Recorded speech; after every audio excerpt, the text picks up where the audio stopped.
Self care in autism parenting. You can't pour from an empty கப்னு சொல்லுவாங்க.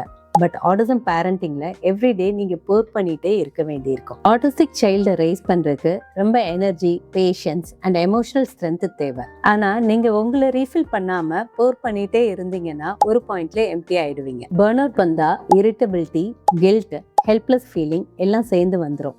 அதனால self care luxury கிடையாது, it is your responsibility. So help கேட்க கற்றுக்கோங்க. Friends, family and therapist இப்படி யார்கிட்டையாவது help கேளுங்க. எல்லாத்தையும் நீங்களே தனியாக நின்று ஃபேஸ் பண்ணணும்னு கட்டாயம் கிடையாது. மைக்ரோ பிரேக்ஸ் எடுத்துக்கோங்க.